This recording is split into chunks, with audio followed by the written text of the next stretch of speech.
कुरान शरीफ खयों से मुंहिंजो भाउ हिते ॿुॾी वियो आहे में मसूआ में हुकूमत के अर्ज़ु कयो से हिन महिल ताईं काई हुकूमत असांजी न ॿुधी आहे, न का अचे थी, न करनि था, न मसूआ बंदि कराइनि था।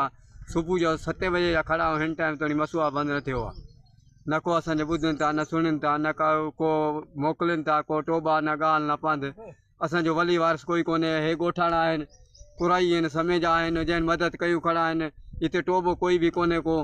असां हुकूमत खे अर्ज़ु कयो आहे महिरबानी करे मुंहिंजो भाउ जो लाश कढाए ॾे। हिते खड़ा लो म्यूं चाढ़ींदो वीचारो खड़ो थियो हिते किरी पियो आहे मसूआ में।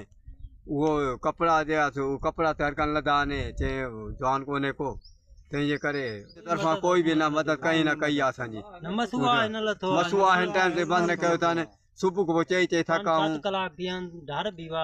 मीरपुर माथिलो भरसां समेजा पुल वटि पोरेत मसूआ जी RD 21 में वेझंदे ॿुॾी वियो। संदसि भाउ पाक किताब खणी ॻोल्हा में मदद करण जी अपील कई आहे।